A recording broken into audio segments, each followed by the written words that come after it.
In the far reaches of Sector 19, the Xytherion Academy of Galactic Sciences stood as a beacon of interstellar education, where hundreds of species learned, debated, and occasionally tried not to kill each other. Humans were still new to the galactic stage. Most species saw them as primitive mammals with too much audacity and too little caution. Yet somehow, the Academy had admitted one, Dr. Elias Rourke, a xenobiologist from Earth known for taming things others called untamable. That morning, the Academy's training halls trembled. Sirens screamed through the sky-blue corridors. Holographic displays flashed red. Across the campus, students screamed as containment barriers flickered and failed. Something massive had escaped. Part 1. The Panic. Dean Zivora, a crystalline being of the Vari species, clutched her glowing data slate. "Containment breach in the Predator wing," she shouted. "Security, lock down all biolabs." But before she could issue another command, a roar tore through the intercom. Deep, guttural, a sound that vibrated through bone and glass. Every student froze. "Is that?" one gasped. "Yes," Zivora whispered, her crystal skin dimming. "That's a Ravager-class predator." The Ravager was a legend, a creature engineered by ancient species for war. Biologically perfect, emotionally void, it could sense fear, track prey through light years, and tear through armored hulls. The Academy had acquired one for study, an adult female, sedated and confined behind 10 containment fields. But now, it was free. Holocameras showed it rampaging through the biolab. Its black carapace shimmered under artificial light, eyes glowing like molten iron. Zivora turned to the panicking crowd. "Where's the human?"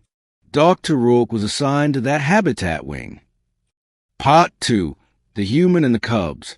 In a dimly lit room 2 levels down, Dr. Elias Rourke knelt beside 3 small creatures nestled in an incubation pod. They looked like miniature versions of the Ravager, smaller, softer, with pale scales. Their tiny claws clicked as they reached for him. He smiled gently. "Easy, little ones. Your mom's not going to like that you've been moved, huh?" When the alarm started, Elias had known instantly what happened. The mother had broken free, not because she was hunting, but because someone had moved her cubs. He'd been studying them carefully over weeks. He discovered something the Academy refused to believe. Ravagers weren't mindless killers. They were parents. They mourned. They protected. They felt. And when their young were threatened, instinct turned them into monsters. The door behind him groaned. The lights flickered. Then, tijum, the metal bent inward under one colossal strike. Elias's breath hitched. "All right, Mama, let's do this your way." He stepped in front of the cubs. No armor, no weapon, just his slow, steady breathing. Part 3. The Predator arrives. The door burst open. The Ravager stepped through the smoke, its claws carving scars into the floor.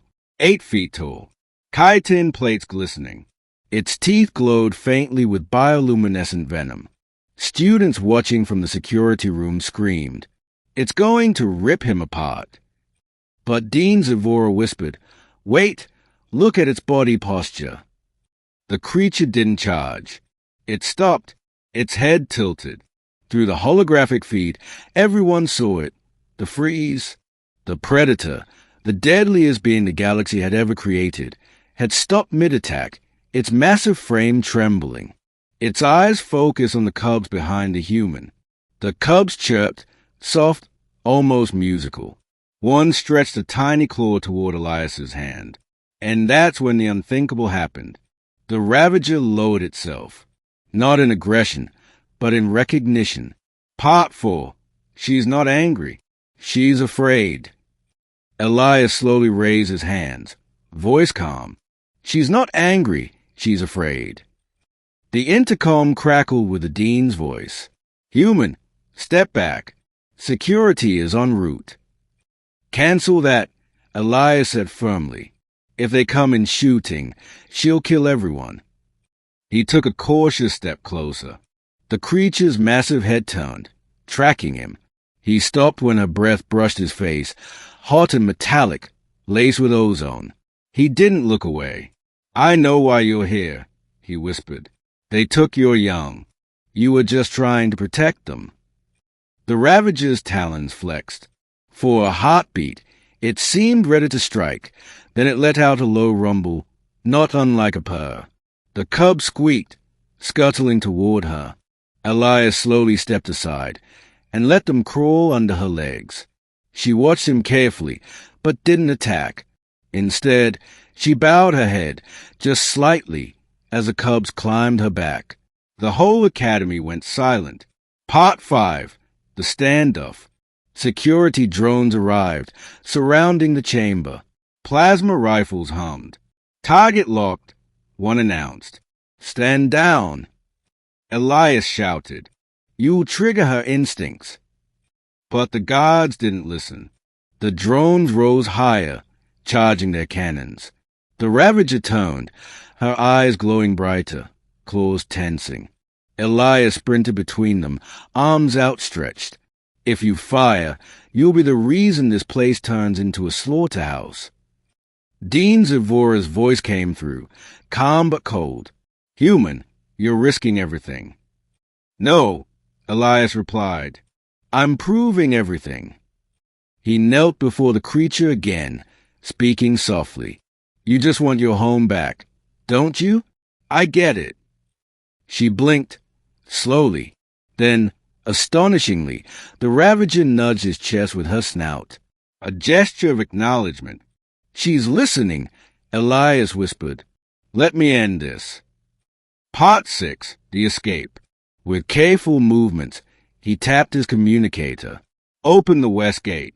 Slowly. "Are you insane?" a guard barked. "Do it," Zavora ordered quietly. The heavy doors creaked open, leading toward the Academy's outer jungle habitat, the same environment the Ravager came from.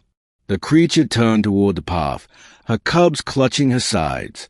Before leaving, she stopped. Her gaze fell on Elias one last time. A low hum filled the air, not a growl, but something deeper. It reverberated like a vow. Then she stepped into the jungle shadows, disappearing into the mist. The alarms finally fell silent. Elias exhaled and sat down hard on the floor, adrenaline finally draining away. From the observation deck, Dean Zavora spoke softly. "Human, you just saved this academy." He smiled faintly. "No, I just listened." Part 7. The Aftermath. Days later, the academy buzzed with rumor. Some called him reckless. Others, a hero. But among the alien faculty, a quiet shift began. The Ravager wasn't classified as a weapon anymore, but as a sentient guardian species. And the Academy announced a new initiative, the humanempathy program, inspired by Elias's actions. In his new lab, Elias replayed footage of the encounter. He paused on one frame. The moment the predator froze, her gaze locked on her cubs beside him. He whispered, "Even the fiercest mothers just want their children safe." Dean Zavora entered the room, her crystalline light warm for once. "We've never seen anything like it. You've changed how we see life itself." Elias smiled. "Let's hope the galaxy learns to listen before it fires next time." Part 8. The Legacy. Months later, explorers on the Ravager's homeworld discovered something unexpected, a crude stone carving.